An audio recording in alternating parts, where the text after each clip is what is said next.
Oh,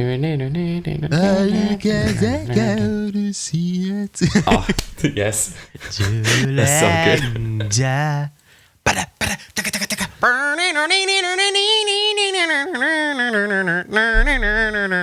There you go. How do you have that kind of memory?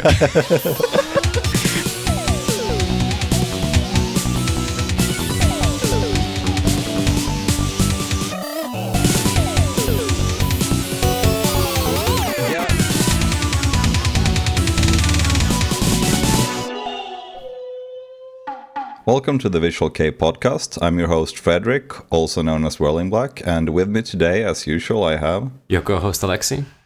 Your new friend, Aaron. And I'm the editor, James, also known as Plant. All right, and on today's episode, we are going to focus on the very earliest period of the very popular band, the Gazette, that you might have heard about from our previous episode on their album, Mass. So, Aaron, do you want to take it away? Tell us a bit about Gazette. Sure, yeah. So, Gazzetto is a band that was formed in Kanagawa when three guys named Ruki, Uruha, and Reita. I'm going to anglicize these names hella throughout the whole podcast. It's going to be great. That's all right. Who all three have been playing in bands together for a while, like a bunch of unknown bands that I feel like maybe now, even now, don't really have recordings out anywhere. Madia Kusa, Lai Chris, Cartesianos. Great names, by the way. Yeah. They played for a while. They joined up with Aoi and Yune of Melville and Archia. I think Archia was the band that they were in right before Gazetto, and they had just broken up, but they all met in the concert halls. And so they formed up and became a band together, and they were signed to Matina's Eternal branch pretty immediately. I think with their first single, they were signed to Matina, right? Just to clarify for new listeners, what is Matina? Oh, Matina is a tiny indie label in the Visual Kei scene from the early 2000s, late 90s, run by the famous and legendary Kisaki. Love him or hate him. He did a lot of good work. Yes, I mean, since, he was like the DJ Khaled of Visual Kei. I have no idea who that is, so yeah. I have to mention, though, I don't think these previous bands were all that long-lived. I think this, like, Cartesianos was around for, like, 3 or 4 months or something like that, so I don't think they were very long-lived bands. I feel like that's a common trope with Visual Kei bands. If you look at their history, there's always, like, before they get into the band that makes them famous, there's like 4 or 5 like short-lived bands that were like around for like a year or less. Yeah, I think it's just some bands, start out, and then when they see this is going nowhere, they immediately disband until they hit that like golden formula, and then they just, end up with, oh wait, this can go somewhere. Yeah.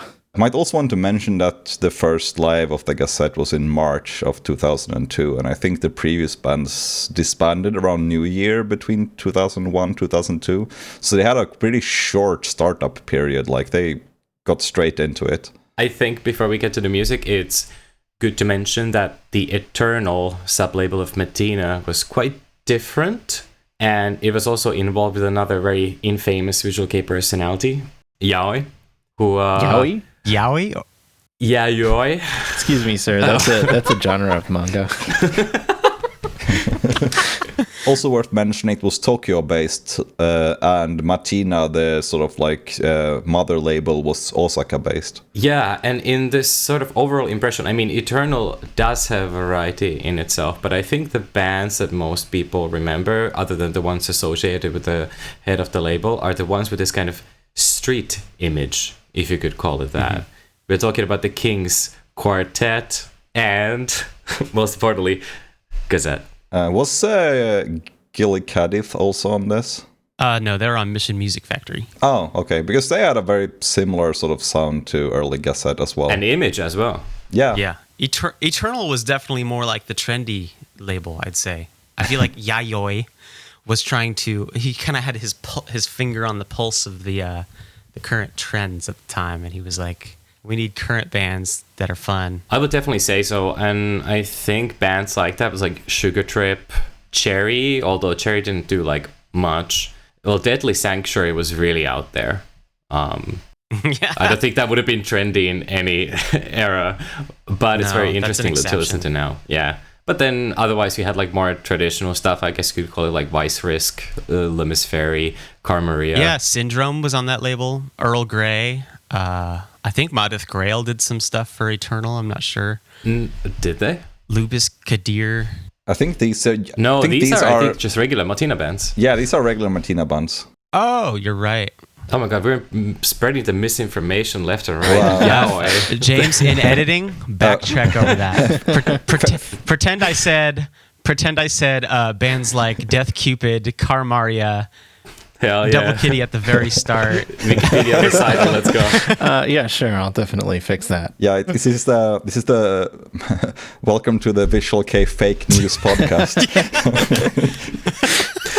Is it true that Rookie's girlfriend died and that's the inspiration behind the song? It's absolutely true. It's absolutely true. The sources trust me. Not only that, but it applies actually to every single song they ever made. Yeah, he's still singing about her. It's sad. Also to mention about Gazette, like in 2002, the guys must have been really young because they're still not ancient now, 20 years later. So they must have been in their teens at this point. Oh, yeah. They were late teens, I'm pretty sure. Total babies. Yeah. They also said in a Fool's Made interview that they saw Gazetto as their final attempt to succeed in music. And so they were going to give up if it didn't work out. No, see, that's what all bands that succeed say. It's like if Gazette this is had the last one. Yeah, Okay, if this is the Gazette had last one. tanked after 6 months, they would have been back with a new band like that. That's true. Just replaced like one dude, and then it's like new band, new attempt. Kisaki, we need some career pointers. What to do? And it's like, oh guys, how much written material you have? The record that will go for 3 best ofs, mate. Yeah, it probably has sort of like a gambling addiction feel, like where you're just like, oh, I was so close that time. I got to try it again. We got to make some adjustments and go at it again. This was their one, though. Yeah, and I mean they had their first single fairly quickly after their formation. The first single was already in April of 2002, and the first live was in March. They only did like a month of lives before they dropped their first release, which is pretty impressive. Yeah, totally. You guys want to drop into that one? Yeah, let's go. Yeah, let's drop into it. All right, this is Wakarimichi.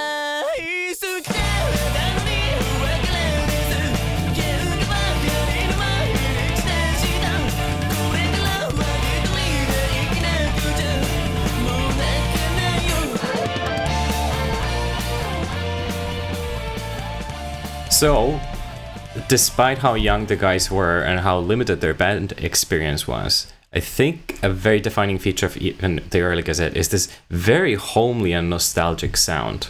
And it was there like right from the start.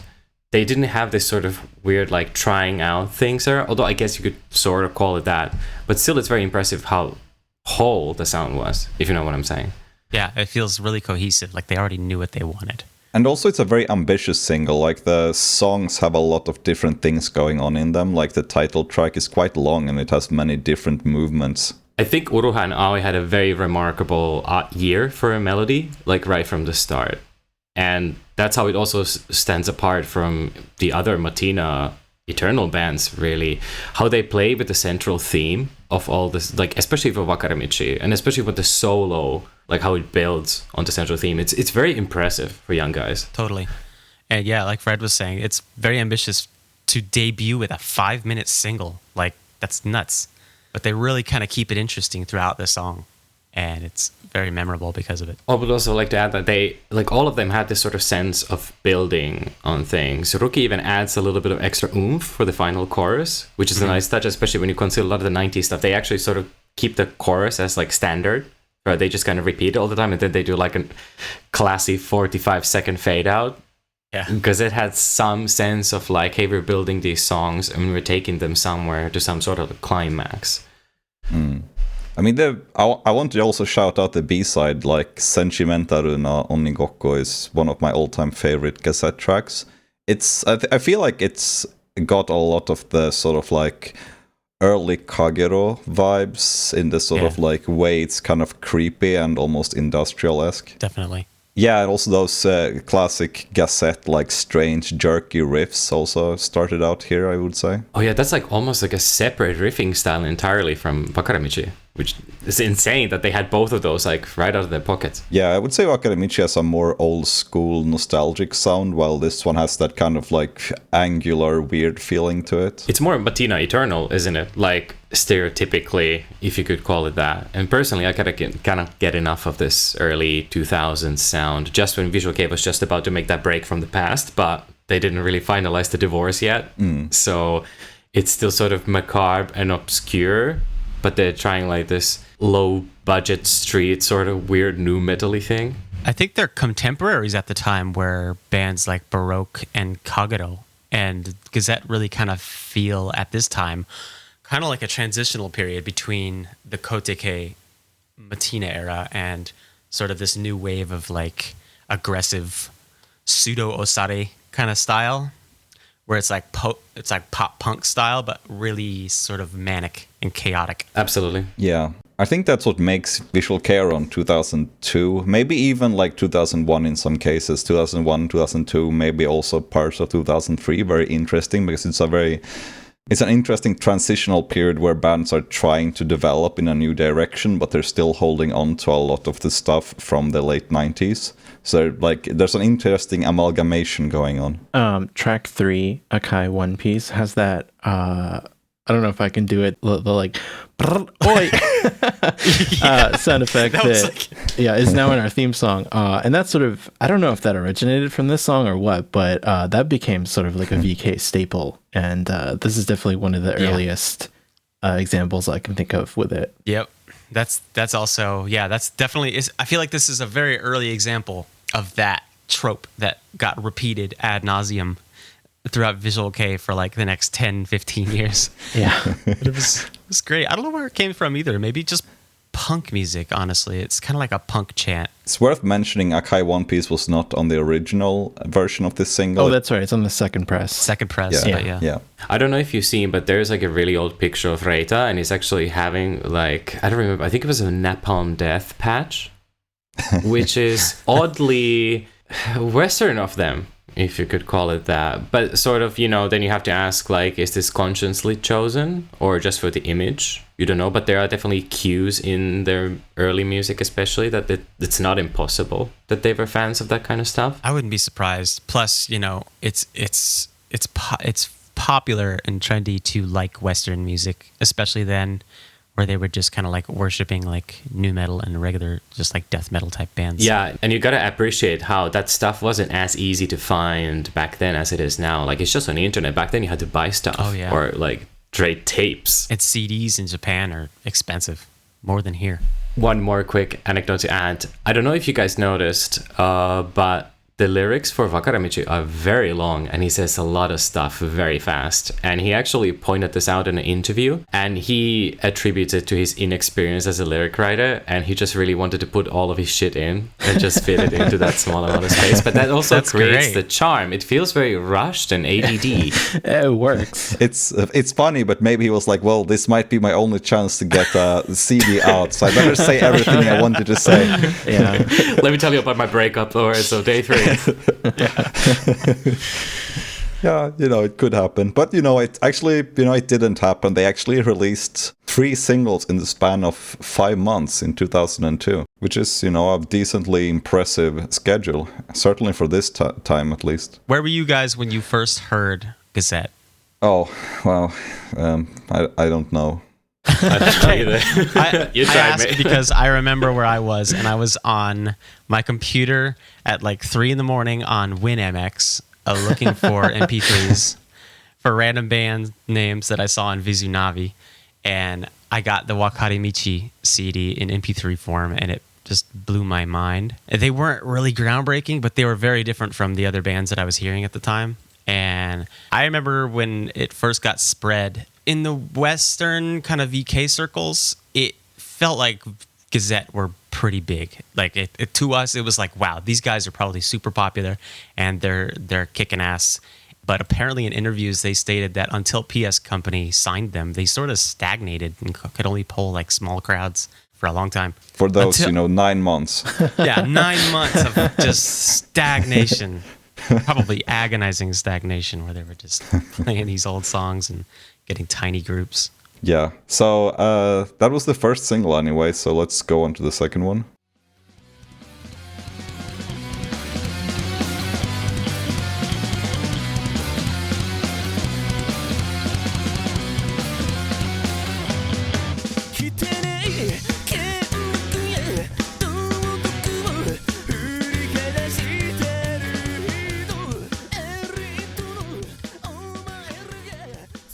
I gotta say, the bass line on this first song reminds me of the Pink Panther theme sometimes. Do you guys know the Pink Panther theme? Why do you have to ruin everything I love? It's like halfway through the song, I think. Yeah, it it's isolates a little, it, and you can totally hear it.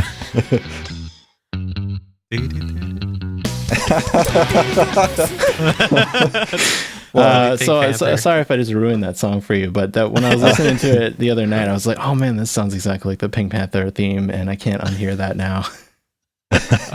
Okay, so just for context, this is the second single released in August of 2002 with a very catchy name of Kichiku Kyoshi Dokushin Sanju Nisai Dokushin no Nosatsu Koza.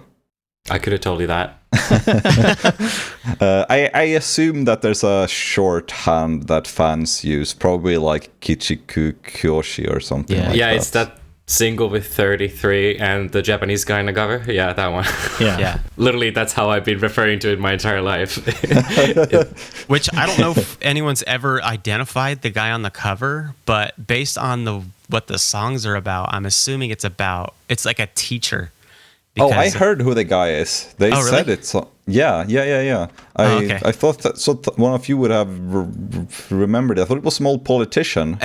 For a while, I thought it was a politician, but the song Doro Darake, it has a PV, and in the PV, his pictures are everywhere. And the song itself is about like a really brutal authority figure. So I guess politician could work. I guess both. Could be. Now I really want to know who it is. Yeah. Oh, I tried Googling it for a while. I even did Google image to see if I could find his face, but I couldn't. The title of the CD means Devil Teacher, 32-year-old bachelor, slaughter course. That dude looks way over 32. And he looks like 56. At least, yeah. At least. I've been drinking for 5 days in a row. I think that's going to be me by 32. Devil Teacher, 32-year-old bachelor. I might even just bust a drink during the show. Do it. It'll get better. Wow, okay. Jeez. So, Doro Darake really sounds like a Baroque song. At the time, this is exactly what Baroque sounded like, honestly. They have slight similarities. Or no, big similarities, slight differences. Baroque and Pink Panther kind of combined. Yeah. And that's the Gazette. Sick collab. Yeah. Mm-hmm. Baroque Panther. It's definitely that. And they inspired a shit ton of bands. Think of something like early Sid, for example. Yeah. Oh, yeah. It's very obvious that that's the direction where they're all coming from. Obviously, it's mixed into things. Mm-hmm. Like, I always want to think of early Muku, even though I think that's a connection that probably doesn't exist. But it does tap into some elemental Japaneseness in a way, which I think is present in both of the bands during the really early years. Yeah. Let's see. The other track, Kanto Dogeza Kumiai, I think. That's a kind of a fun stage rush type song. By the way, a stage rush song is like a song that's sort of, it's like heavy and repetitive, and it's kind of made for the purpose of having the audience rush the stage at shows.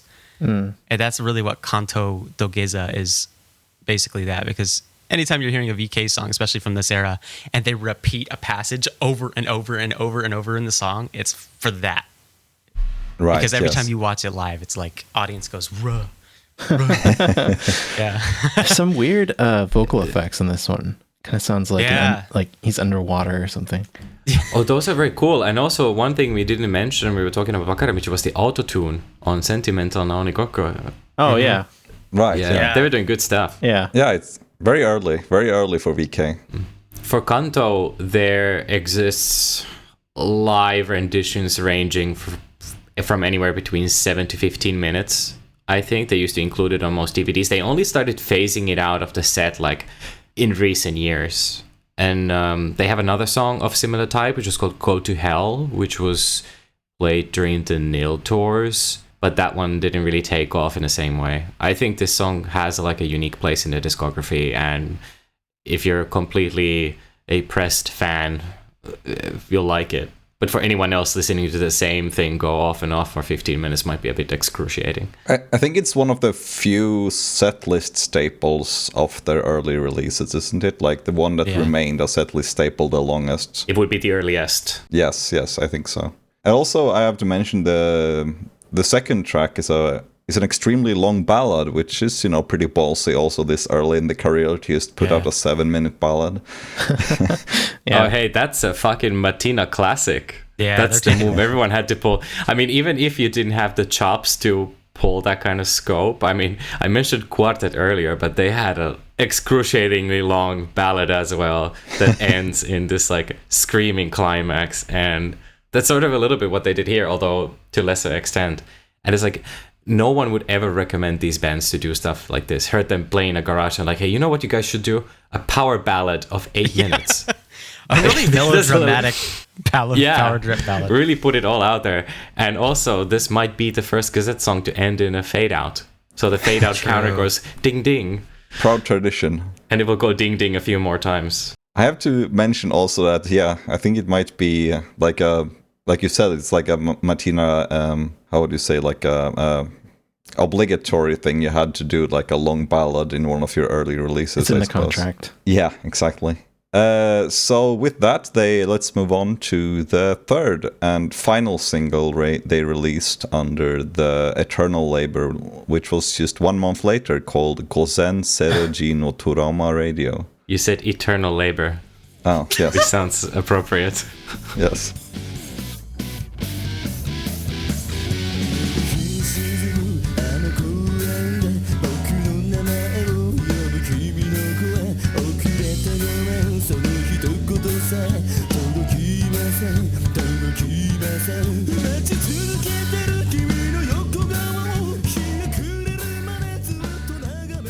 The single is pretty interesting because I think something must have gone wrong in terms of the pressing and marketing of this, because not only was it made in extremely small quantities, it was only in 1,000 copies compared to the previous ones, which were in 5,000, I believe, or something like that. Oh. But also it was only sold through one single store, which was Brand X. So I have no idea what kind of shady deal Eternal made for that kind of really bad distribution. But it's made this one of the most expensive Gazette items. I've seen it sold for like 25,000 yen and stuff. Wow. Dang. Yeah, I didn't realize it was so limited. That's interesting. Yeah, maybe they just kind of were just like, we have some songs, but, how do we get people to buy it? Let's make it really limited and sell it only from one store, and they'll give us like a deal or maybe like a sponsorship kind of thing. Maybe they paid upfront, like Brand X paid for all 1,000 copies in advance. There is an interview where the band throws a little bit of shade towards their marketing and management at this time, and that ill will probably goes back to this release. Yeah, it seems that a lot of fans weren't able to get their hands on this single at all, because all 3 of these songs were re-recorded pretty quickly, like in the first months of 2003 even. Machiboke was not re-recorded, no? It was, but it was not... the other tracks were put on the EPs, but it was... Machiboke was only on... live distributed CD from their tour with Hanamuke in 2003. I don't have it. It's one of the few Gazette things I've never heard. I never heard that re-recording.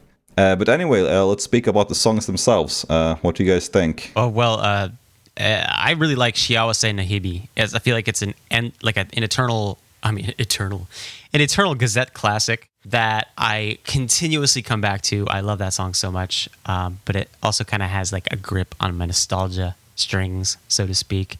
It's just sort of, it's a simple mid-tempo pop rock kind of ballad, but it's really melodic and wistful, and it feels very much like 2002. It's like a time capsule song.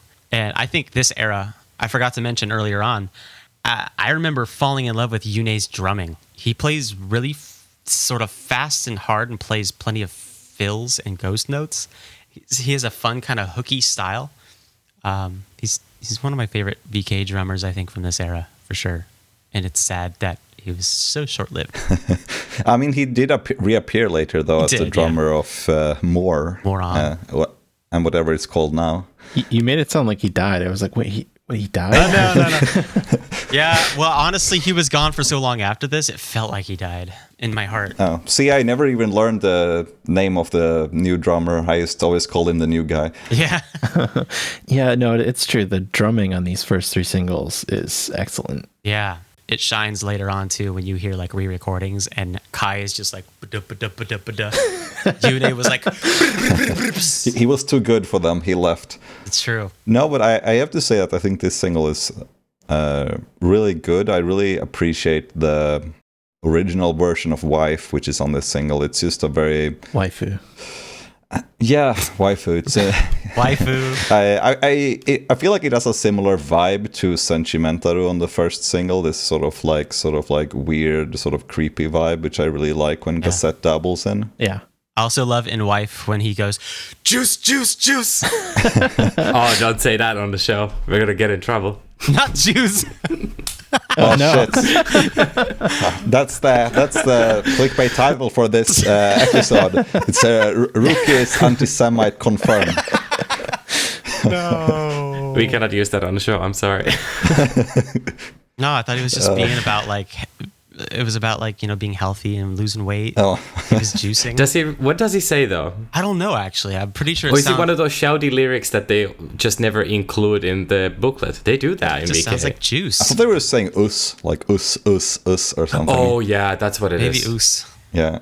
No, that's no doubt, 100%. Yeah, like it's just random shouting. Mm-hmm. The songs had PVs that I couldn't find, but on a release by themselves. But they were all right compared to the PVs from Wakare Michi.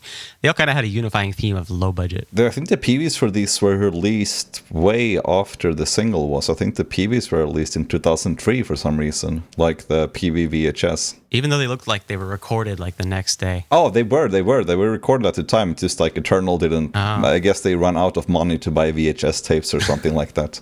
That makes sense. It sounds like them. I would say that the early Gazette PVs are a wonderful, wonderful window into that like aesthetic world of Matina Eternal, and we don't really have a lot of those windows. It's basically quartet PVs in this. Yeah. Thinking about the label with this sort of extremely small economy, it makes me wonder how could they afford to record PVs for like every single song Gazette put out in this early period. I'm sure most of the budget went to publishing them and not recording them because they look like Digicam in like a bedroom somewhere. Most of the budget went to the beers between the shots. Yeah. So I think that after this, the only things they released for Eternal after this was a one VA song called Okuribi on the December 2002 VA called Yogenkyo Moon. I really like that song actually. Yeah, it's a real rare song of theirs. I think they played it live a handful of times only. I don't know if they remember it exists anymore. It's a great song. Great ballad. I mean, his vocals are they start to get whiny after a while, but it's got that sort of mourning a dead loved one kind of vibe. Excuse me, after a while. That's the premise. Yeah. So the last release they did for Eternal is pretty weird, but I think I want to mention it before we move on to 2003 because it was recorded in 2002. It was two songs that were supposed to be on a VA called Barrier Crash in November of 2002. It was supposed to be like a label sampler for Eternal. But the release got scrapped because Eternal decided to, fold. I suppose they already had plans on folding at that time.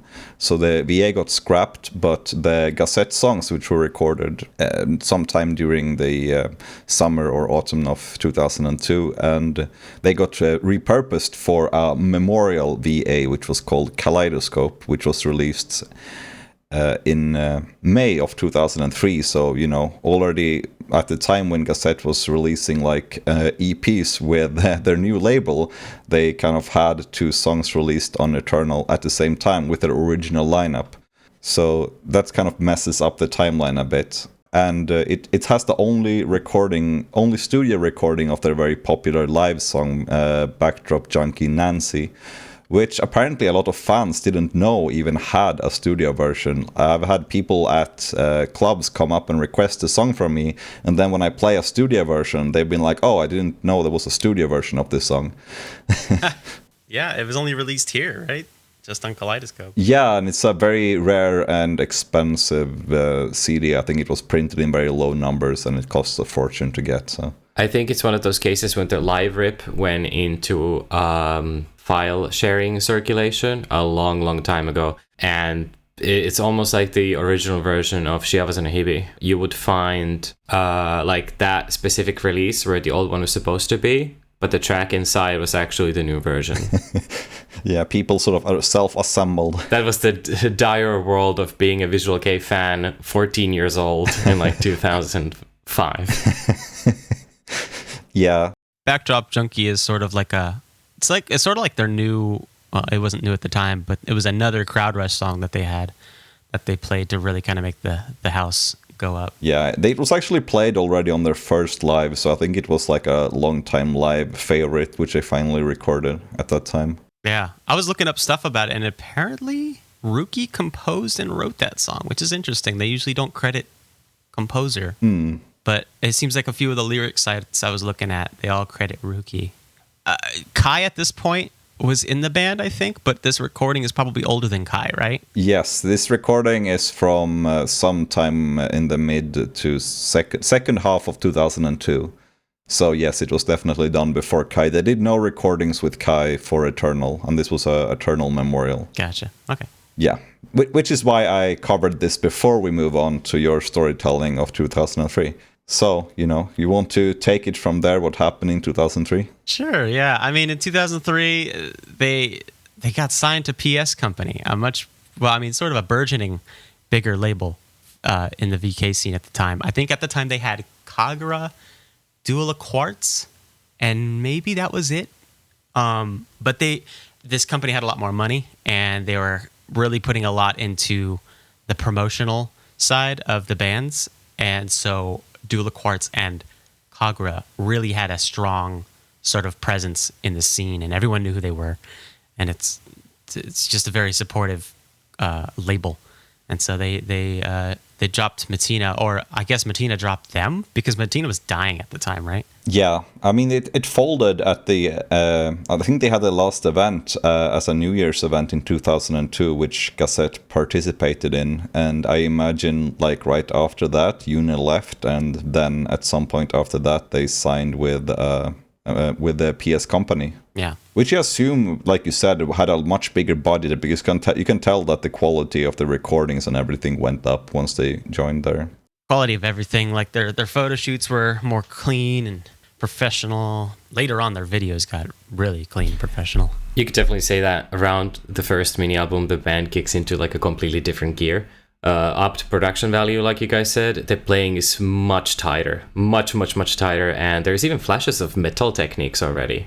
You could maybe even say that there's like an added seriousness, if you want to call it that. The first track has this very dark energy that would actually come to the fore on the next mini, but it does feel like they composed the 3 mini albums more or less at the same time. I would imagine that they were actually composed and I think they even were recorded in the same sessions, because they were released with only 1 month apart. Oh, yeah. So I think they probably recorded it as an album, but then realized they could make a lot more money by selling it as 3 separate mini albums. Probably. Yeah. Because the thing is, like, in like pure economics, it's like a mini album is usually priced in Japan around 2,500 yen, and then you have maybe 4 or 5 songs, and a full-length album is about 3,000, so you pay 500 more to get a double the length album. Yeah. So it makes sense to make it 3 minutes instead, because suddenly you're charging like 7,500 for the same amount of songs. Marketing. Capitalism. Yeah, pretty clever. So should we move on to the first of these 3 mini albums then? Yeah. Yeah. Okay, so this is Cocaine Soup from May 2003.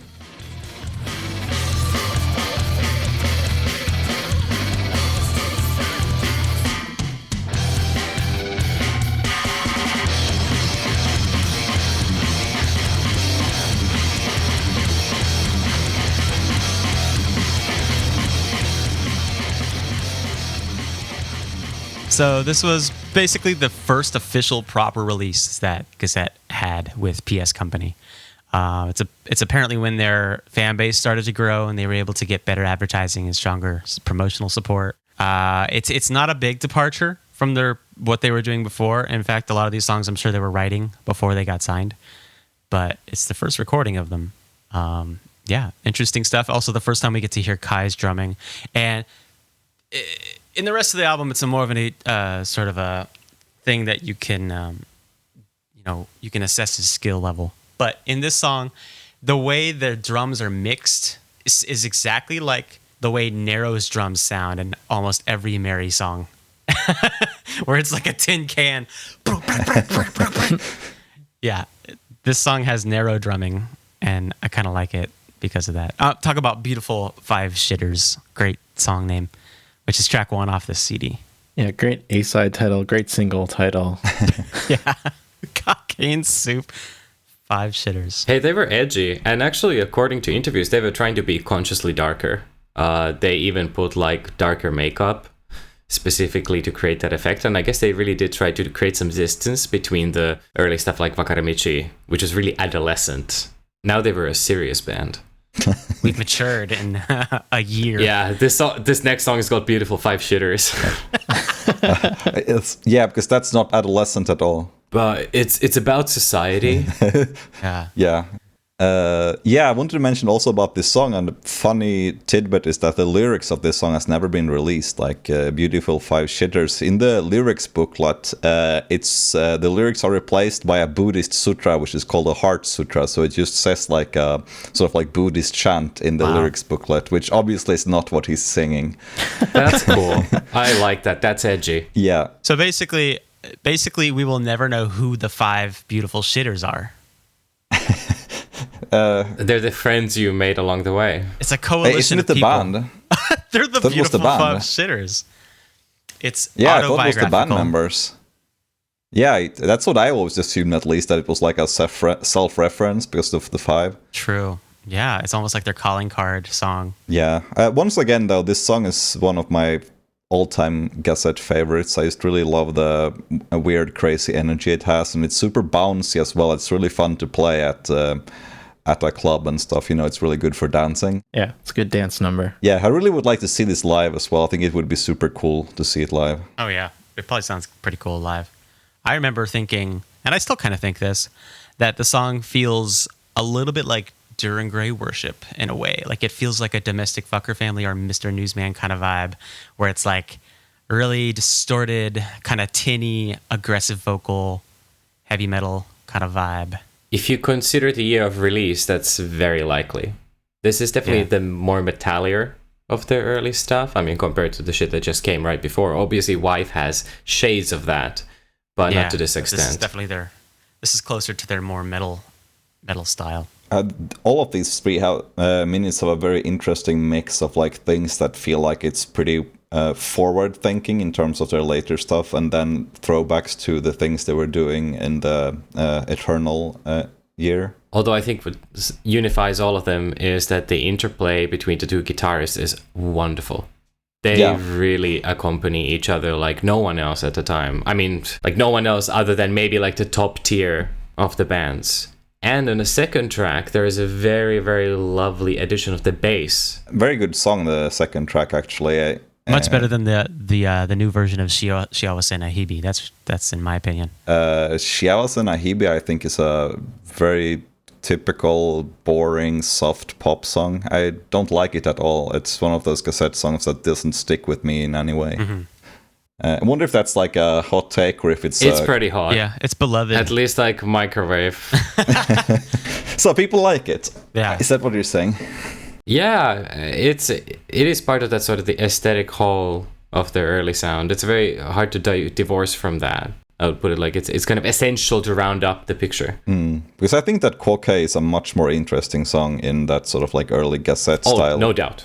Track 2 and even track 4 is more interesting in my opinion. The musicianship in tracks number 2 and 4 eclipses Shia wasn't a hippie. Yeah. Like, without a doubt. Shiawase kind of has that heart, that indie scene heart, that early period heart. Whereas I feel like track 2 and 4 are really more fleshed out and interesting. Yeah, I think that Haruni Shirikeri. Yeah. Shirikeri? Yeah. I think that one has a breakdown, doesn't it? Yeah. It does, and it's one like unusually brutal as well. Yeah, well, I reacted to this. I didn't remember that. No, and it obviously because it's kind of juxtaposed in a way between that high energy. It's definitely not cheerful in a sense. It has a slight unnerving tinge, which also comes from their ADD VK melodies, a very Furi-friendly pace. Yeah, they did a lot of tone shifts with their songs a lot. Yeah, definitely. Yeah, I think overall this is one of their strongest early releases, in my opinion. Agreed. Okay, so let's move on to the second one then, which is from just 1 month later in June 2003, which is Akuyukai. After a commercial break? Oh, right, sorry. And now But a word first- from our sponsors. Yes, I was going to say that. Fuck you, man. We'll keep that in.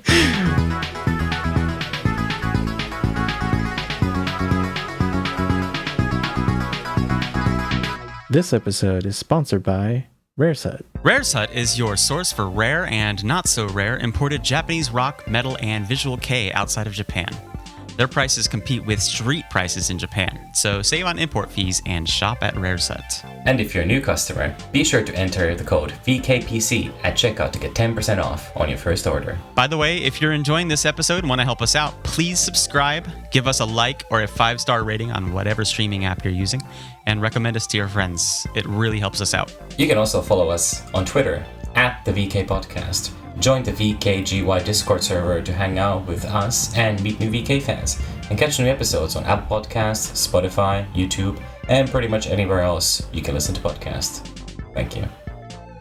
And we're back after those fantastic messages. So now let's not actually move on to the second mini album. Akuyukai.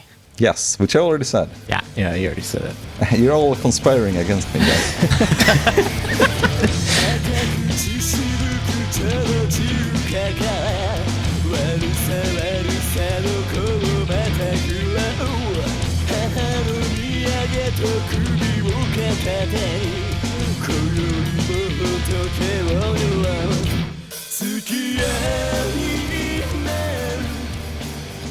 This opening track kind of reminds me of Kagura. A call back to the old shows. Nice. Yeah, Kagura. I'm bringing that trope back. I think it's just the opening chants and then some sort of the ominous kind of guitar riffing during the opening lyrical part. I don't know. It kind of gives me a little Kagura vibes. Maybe it's the PS Company label because they were working with Kagura now. Maybe it rubbed off a little bit. I think they're thematically very close, and that's why this song is super unusual for the Gazette. It has almost no point of comparison in the rest of the discography. Not only like thematically, but just like in the atmosphere. It's maybe the darkest song they ever made, and I will stand by that. My feelings were instantly going to like Kiso era During Grey with this song. Is this like general weirdness and dark vibes and things like stuff like Zomboid and all of those. I think it's that elemental Japaneseness, which a lot of bands wanted to channel in Visual Kei. And they ended up doing it in slightly different ways, but this was definitely like a thing to do around this time. Yeah, and Kagura was all about that. I'm going to be honest, my hot take for this CD, I think a lot of people like it, but other than track 1, this was the first time Gazette started to kind of bore me. I was like, are they really just kind of like doing the same thing over and over, but getting less good? Hot take. Fucking hard disagree. Okay. Yeah, same. There you go. Severe. I'll side with Aaron on this one. I like other than the A side, God damn it. I wasn't too impressed with the single, and I preferred like the older stuff. Like when I was listening to all this stuff the other day, when I got to the single, I was kind of like, I kind of want to go back and listen to Wakari Michi again. The other stuff. Yeah, I wanted to mention also about Oni no Men that I feel like it has some very mature sections for this early in the band, like the sort of like calm vocal build up it has. It reminds me a lot of like way later Gazette stuff, possibly because he's singing in a bit lower register. And also, I I wonder if the band themselves feel kind of disconnected from this song, because they've only played it once since 2005, so it's not exactly like a live staple or anything. Even when they do like nostalgia tours, they haven't brought it back. Yeah, that's interesting. Considering like what a divergence it is from the rest of the stuff, I understand that happening, although it is a shame. Yeah, I agree. And also the second track, what's it called? Ray? Is that the second one? Mm-hmm. Yeah, the thing I wanted to say about Ray is that I think it's a really good track, but for once I feel like the chorus is the weakest link of the song. I don't know why, but I feel like the rest of the song is much more engaging and interesting than the chorus. I think the opinions on this episode have been really bad so far, and they look to be getting worse and worse as we go on. It's not only a personal favorite, but it's also the first example of Ruki's incredible trademarked English, which sadly has greatly improved since. Did you know the Ray, Ray, Ray? In these eyes. I think it's a great song. Like I said, it's a great song. I just think the weakest link of the song is the chorus, which is usually not the case. Usually the chorus is like, the most important part of the song. But I feel like everything else is cooler. I like how it picks up pace a little bit, like towards the end, like that's pretty cool. So it's not like straight 7-minute Matina Eternal ballad, you know what I'm saying? Which I wouldn't qualify this song as a ballad, maybe even. I think it I think it should go into the same kind of like folder as songs like Those in Green and all of those kind of like, slower rock numbers. I believe this is the second Deer and Grey reference in the show tonight. Yeah, there's you can't deny the ratio looking good. Yeah, we're checking all the boxes. We got the Deer and Grey reference, the Kagura reference. Kagura is there. We have said Kagero as well, so there's some variety. I'm not a fan of New Wife.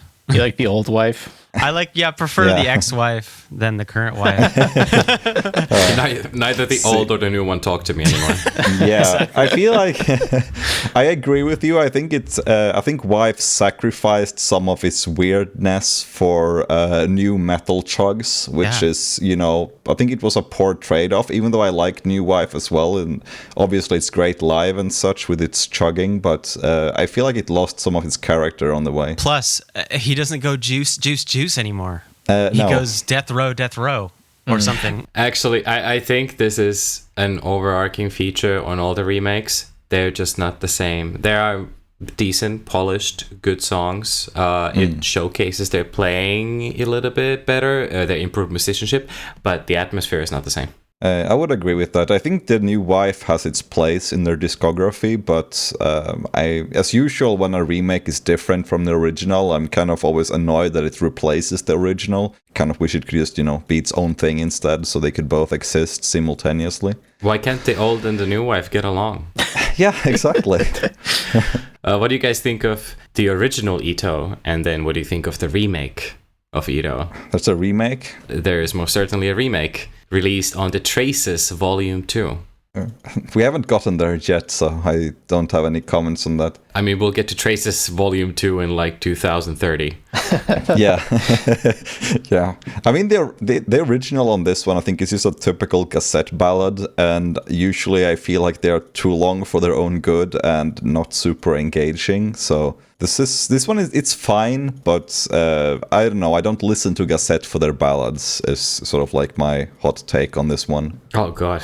You guys got anything? Got nothing else. Same. I'm not into the ballads. Like I'm the only one who likes this release. Yeah. No, I just told you that like the first two songs are some of my favorites, and Wife is great as well. This is top 5 Gazette releases, and you're saying no one else likes it. Come on. That's basically like the old releases, and your top 5 is like at number 5, and the rest are just like the others. That you don't acknowledge anything after Disorder. I know you. Yeah, I mean top 5 is just no, it's actually all of the Toxic Era singles that are the top 5 releases. That's a connoisseur's choice. I like it. Okay, but seriously though, like, does anyone have anything to say about Ito? Nothing. No, honestly. I think we can all agree that Ruki without any bass in his voice is the way to go. Yeah. And that's why also the original is far superior to the remake, where he had the same bright idea as Kyo did, where he just took out his old English and replaced it with Japanese. I mean, they are people too, and I understand that they feel like they're maybe a little embarrassed. Yeah. But you should embrace your adolescent dabbling with foreign languages. Yeah, agreed. Oh, I forgot to say, Ito, it ends with a fade out. The counter goes ding, ding, ding. Wow. How many Nice. Gazette ballads we can get ending with a fade out before we're at the present day? So the third and final mini album of this run, which is Spur Margarita from July of 2003. Another great title.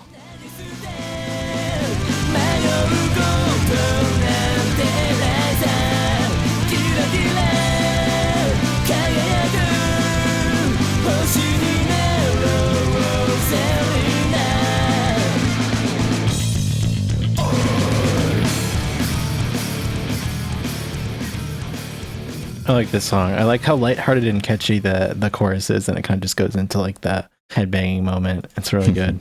Yeah. Linda's a fun track. I remember kind of semi-hating it back in the day. Because it has... honestly, because back at that point, I was like, oh, God, it's just so obnoxious. And I think maybe I was a little burnt out by that point. But I grew to like it. Even the rapping parts. Now I hear them and I'm like, this kind of sounds like Annie's Limited. Like it's got kind of like a hard rock with a monotone rap.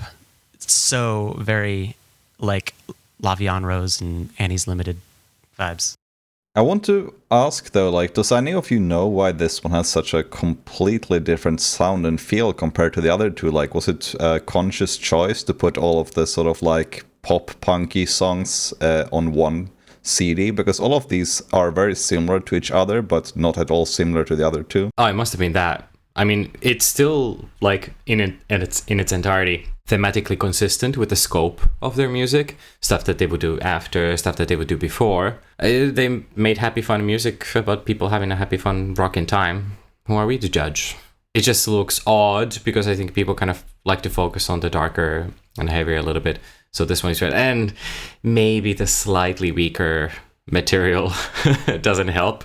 But yeah, this song I think is still like even weird on this album. It's just weird in general. It has all these kind of very eccentric parts, and then it has their growls, which I guess Beautiful Five Shitters is the only other one up to that point. Still, though, I feel like it's a pretty abrupt change in sound compared to Akuyukai. Like, you have a much darker sound going on that one, like, throughout. Even Ray is pretty dark, and Ito is pretty, Gazette ballady.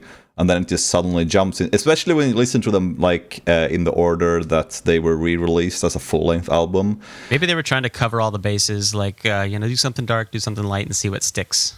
Yeah, it could be that they were still trying to find their sound or something like that. Yeah, and I mean, maybe that had something to do with releasing these as mini albums rather than a full album, just the tone shift. Yeah, because I have to say that the last three songs, they don't really do anything for me. Like, I'm not huge on any of them, and if I'm trying to remember what they sound like in my head, I can't really do that. Yeah, same. I like the A-side, but the rest of the songs kind of I could do without. Yeah. Well, you're not the only one, because Black Spangle Gang was forgotten both by the band and the fans alike. It was barely ever played. It's just, and Best Friends. It's just an annoying jazz rock song, honestly. It's so unremarkable. If they did like stuff kind of like that later on, like I'm thinking Bite to All, which is a Cassis B-side, sort of gets into that territory, but they didn't play that song ever like either. Also, I will note that I'm not sure if anyone else listened to them, but whenever I revisited Linda for this podcast, I realized how much that this song feels kind of like a blueprint for Pumpkinhead's music. Did you guys ever listen to Pumpkinhead with Frypan, the clown vocalist? Frypan, yeah, of course. Linda sounds like Pumpkinhead. If you make Linda a little bit weirder and more esoteric, it's Pumpkinhead. That's their whole discography. No one is shitting on Pumpkinhead when I'm in a room. Good, thank you. At least I got one person here who appreciates the clown. Yeah, y'all didn't support me for the second mini album, but I support you on this one. Down with the clown. I have to mention as well that the re-recording of Wakare Michi on this one is just a downgrade in general. Sad. Like it's pathetic. Yeah. It's the first time I realized Kai was kind of half the drummer Yune was also, because he's just so... He sounds like he's half asleep by comparison. And and I feel like in the mix, the guitars are a little too even. I think in the original, the guitars really kind of like, there's clearly a lead and clearly a rhythm. And in the remake, it's very much, they're neck and neck the whole time. And it kind of muddies it, in my opinion. Yeah, the first one has like that indie mix to it that is really nice. It's more even keel here. And maybe the melodic structure or something is more apparent, and you can kind of appreciate that. But still, I feel like the first version has more drive, more energy, more of the sort of elemental roughness. And this is a very sort of studio take on the song. Yeah. I also have nothing to say about Best Friends either. It's just there. Actually, my one hot take, I actually really like the song Best Friends, but that's because I'm a sucker for sickeningly sugary pop punk songs. Because that's what it is. It sounds like Vinette, you know? It sounds like Kra, or like the most obscene Osharike song you can imagine, with twinkles and everything. You just know it's going to be like that because it's got like the stars in the title. Yeah. It's called Best Friends. You know it's going to be like that. You by the way, like must be the one guy who actually listened to Kra since you name dropped them. You know, hey, I love Kra, or like the first couple of singles, pretty solid. Yeah, I like Kra. No, but it's kind of like a joke that they've been around forever, but I've never really met anyone who was a fan of them. Dude, they're still around. They're still going. Their vocalist is one of the shortest vocalists in VK. Yeah, there is a PSC live where you can kind of see all the bandmen interacting, and they put him side by side with all the really tall people from Pieces Small Company just on purpose, just to fuck with him, I guess. I don't know, but like it's like the Miyavi, who is like 180 something centimeters, and this dude is like straight 150. He's hella short. But they did bring Best Friends for some very, very special occasions. For example, I think the 15-year live. Yeah. Also 9th anniversary, I think, has Best Friends. So there were occasions where I brought it out. So it is a special song, and it's cute for what it is. I like it. Yeah. But it's not as special as Wakaramichi, for example, from the early output of songs, which are kind of comparable. Yeah. But overall, we can just pretty much say that this release was pretty disappointing. Yeah. And go on to Hanko. Okay, so believe it or not, they actually released a 4th EP the very same year in 2003. This is Hanko Semibun from October.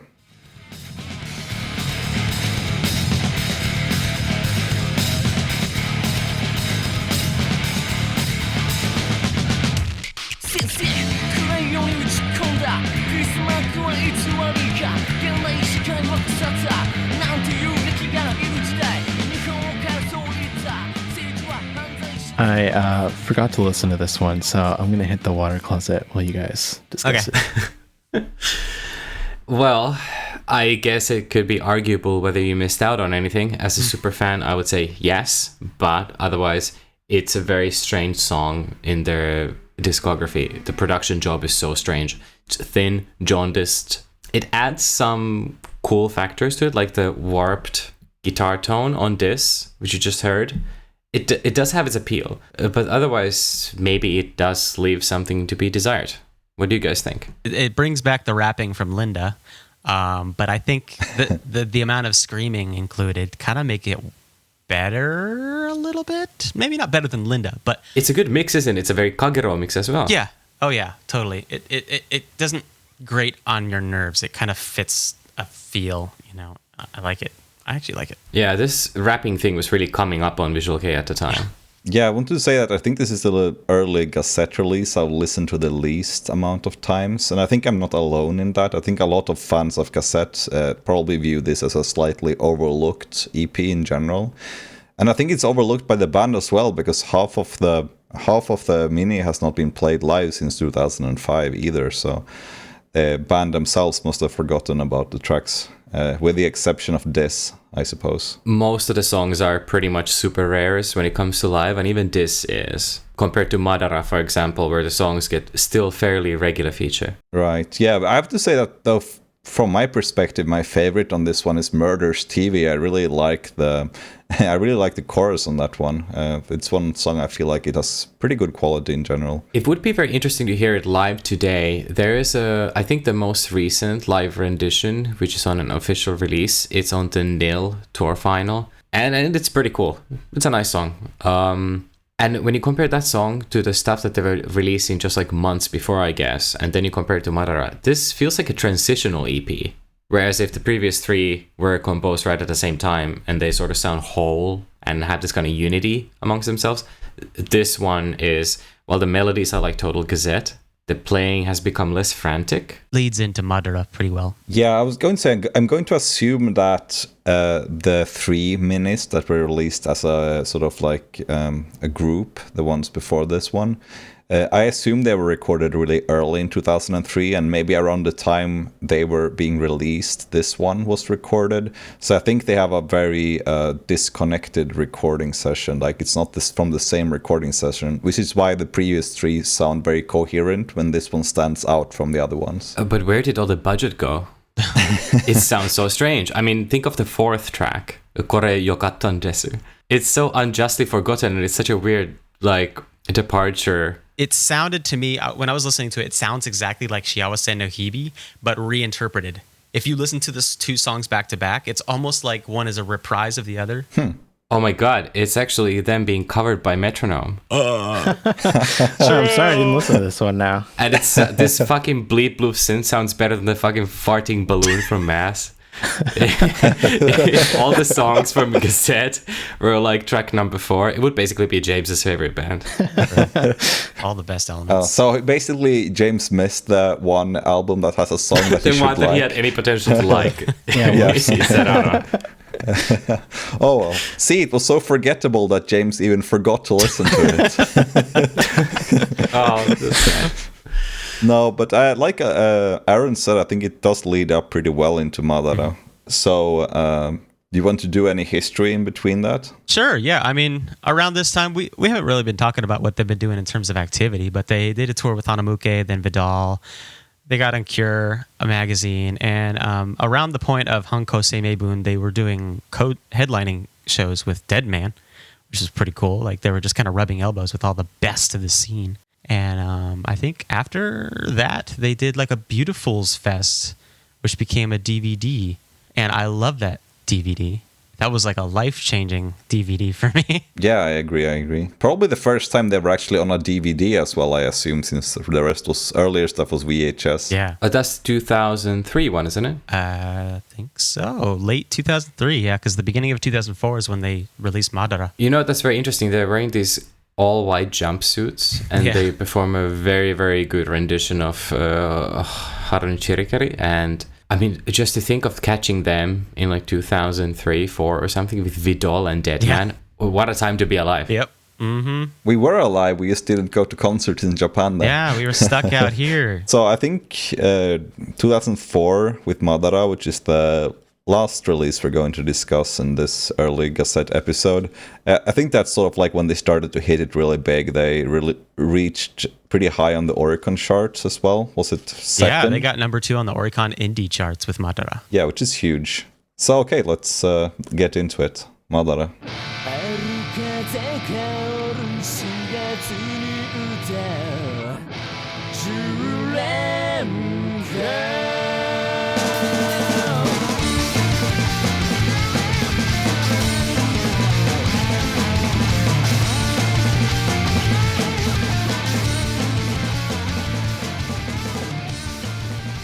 I mean, like I said earlier, this was like most likely, I would assume, at least one of their like big breakthroughs, considering the amount of sales it got. And I think this is also the first release that has several songs that are still to this day pretty frequently performed in concerts, even when it's not like a special retro show. Yep, they became kind of staples for years to come. I would almost say that this album is like the end of their early era and the start of the Disorder era sound, almost in the same package. I don't know if it has that strong of a connection to Disorder, but it's definitely like the most ambitious rendition of the indie sound, if you could call it that, at least up to this point. Like, the aesthetic is totally uniform, which is also represented in all the music videos. All the makeups and the visuals really play together. It's got the greatest patented Gazette-style melodies. It's quite dark visually, musically, and I guess lyrically as well. There are points of comparison between like the newer material and older material, but still, like, these songs really stuck both with the band and the fan base. Yeah, because I think here you find songs that casual fans sort of like back in the day when we were teenagers were really into. Like, for example, like I remember like Ruder was frequently played like among the sort of casual Gazette teen fans around the time when I was young. Yeah, this was the one that kind of reached the broadest audience. I was meeting new people who barely knew Visual Kei at all, but they were like, I'm really into Gazette. I'm like, cool, what's your favorite song? They're like, I actually only knew a couple songs, and they were all off MADARA. I mean, it starts off kind of weird, the EP. I mean, I think the, what's it called? Mad Marble Hell Vision kind of gives a strange first impression of this release, because it's not at all representative of the whole album. It almost feels like a retake of this, but with improving on the fundamentals and better production elements. Yeah, I have nothing on track 2, actually. Zero notes. Do you guys have anything? That's actually the only song. Oh, sorry. You say first, and then I'll say No, mine. you hate it, and I love it. Is that it? Is that what you want to say? That's exactly it. God damn it. I mean, I knew it. Y'all just hate on the rookie English, which I really, really take an issue on. You know what? I'm just going to pour another glass while you go off into the song. No, it's I'd say of all the songs on this CD, that's the only one that I don't really like. I don't hate it, but it's just like I usually skip it. Well, when you hear the you're like, no. No, I'm like, no. Yeah. But yeah, the rest of the songs, they're all bouncy bops and bangers. The 3 Bs. That's how I call this. That I describe this album as full of bouncy bops and bangers. Just got all the Bs covered. Yeah. Bees. I mean, yeah, I kind of get it, I guess. I mean, like, for example, Ruder is like their most fast, punky song they've done, most likely, and it's just like super fun and also very concise. It does not overstay its welcome. It's 3 minutes and a few seconds long. It was one of the first songs by Gazette I really got into, so it has a strong strong connection to me. I mean, it's a perfect track in that style, isn't it? Compare that to like Black Spangle Gang. Yeah. Yes.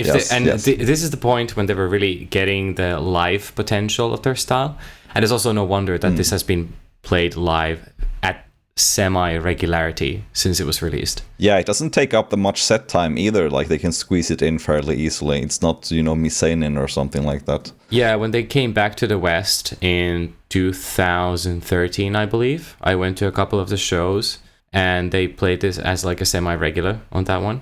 And it made perfect sense. And it's very interesting that they thought like, oh, what do the Western people want to hear? I guess we'll play Shiver, Ruder, and Linda for the encore. Oh, see, I think that makes sense. It's like when, it's like when Deer and Grey comes and they're forced to play the final. No, they never do it in Japan anymore, but they know what the Western fans like. And I think it's the same with Ruder. It's just very popular in the West. Yeah, they approximated like we do the anime song. Yeah. We do basically the live ender that we done for years and then like one hit. Yeah, and then it's the new album, I assume. It's like when Metallica was touring Saint Anger and they were like, what do you guys want to hear? And was like, Ride the Lightning. It was like, no, we're going to do Saint Anger, sorry. I have a question, though, for you guys, since you seem to be fairly knowledgeable about the trivia around this band. In number 666, who are they wishing happy birthday to? I would like to know that. The beautiful 5 shitters. Yeah. Happy birthday to the beautiful 5 Because shitters. I actually Motherfucker. I actually went on the set lists to check, like, is this a song they play at their birthday lives? But no, apparently they don't play it at their birthday lives, which would make perfect sense because they're singing happy birthday, but, Yeah, they should. I mean, in the lyrics, he says, happy birthday to Damien. Oh. Van Damien. Well, there you go. That's the answer. It's Damien. So you're saying about if Damien? you want your answer, that's your answer. That's Damien. Well, Damien is like kind of there's something with that name that has like satanic connotations, right? 666, yeah. Yeah, I think it's the film Omen. Number 666. Yeah, it's the Omen. It's just a song about the freaking kid from Yeah. the Omen. Oh, okay. So that's what it's from. So the kid from The Omen is named Damien. It's likely a reference to that then. Yeah. It's just like you expect to hear something like funny or deep or something, and it's just like a reference to a movie. Yeah. Yeah. It's like, I mean, it's kind of like Dear and Grey with Eddie. Yeah, I was just You going hope to it's say Silent that. Hill 2, but it's just like a very sort of incel reference to a serial killer. It's like, yeah, okay. Yeah, you expected something interesting, and then it's just like, oh no, this is about Ed Gaines. Sorry. I don't know. This song's pretty good though. I've always liked this one. Number 666. Yeah. Yeah. Good one. Yeah, I like it as well. It's a really fun song. My favorite off this album, obviously, is Anata no Tame, because it's just a good song, and I got a lot of people into them at the time. And it's funny because I got a lot of people into them through that song, and then Disorder came out. We're not talking about Disorder, but I wasn't huge on it, so I was like, damn it! Now I got all these friends who like a band I'm not really into anymore. Well, there's another track though, right? Isn't there on the first pressing? There's like a different track 5. 5. Mm-hmm. Sumire. I feel like that song is actually another attempt to reboot Shiawase ne Hibi, but it's actually better than the last attempt. Listen to the 3. I'm challenging everybody to listen to the 3 songs next to each other, and you're just gonna be like, they're basically the same song. A question to anyone who knows Gazette trivia off the top of their head, who is less drunk than I am. Was this song cut out or included from the second press? It was cut out. It was only in the first press. Huh. Why, though? That's so weird. I don't know why. Because they were bored by it. I don't blame them. Yeah, let's just cut They it out. thought No one will they notice. ruined the flow or something. Maybe, I don't know. Yeah. I mean, I was thinking like copyright issue, something like that, something too spicy for the Japanese audience. I have a suggestion which is kind of, banal, but I think it would make sense. It's so they would get people to buy both pressings. Because if there's one track that's only on the first press and one track only on the second press, you're kind of forced to get both. Well, the second press is the same, but it just doesn't have track 5, right? I don't think there's anything unique about the second pressing. No, the second press is missing one of the songs. Right, but why would you buy both? You just buy the first press. I guess it depends on how it's marketed. Like, get this one fast, otherwise you'll never hear this amazing song again. The Misinformation Podcast. Yeah, we don't know, Yeah. but that's the way it is. Either which way, I think we can probably all agree that it's the most forgettable song out of the... Yeah. Yes. So forgettable, it was forgotten. You know what? I do not have this song. I don't even know if I've heard it, the track from the first press. Oh, wow. Okay, so what I wanted to say about the last track, the Anata no Tame, is that I feel like it's very much in the same vein as track 2 and 4 of Cocaine Soup. Yeah. Like the Kokei and the Haru no Shirikiri, I think they're kind of similar in style to each other. Yeah, totally. It's very just established Gazette sound. I have in my notes almost Kagero-esque, dare I say. And that, first of all, you think of the PV for Aidoru, whatever. It really actually even uses some of the shots. Visually, yeah. Huh. Yeah. Okay. But I mean, actually, even the subject matter is kind of similar. It's obsession with a person. Well, in Aidoru's case, it's like a celebrity of sorts, or maybe a person being obsessed by kind of elevated to the state of celebrity. And in this one, it's obviously like some sort of a love interest. And also an amazing breakdown. Good breakdown. Yeah, I agree. So I would say that this sort of concludes what I would consider the early period of Gazette. And the next time we do a Gazette episode, it will probably be on the Disorder album, which I think deserves an episode of its own, but it's not set in stone yet, but I think that's where it's headed next for Gazette. So before we wrap up this episode, just a quick message from Aaron. Sure. So everyone should follow the Twitter. We're at the VK Podcast. We post things all the time, like polls, and oftentimes the polls are sort of like lead-ins to the next episodes.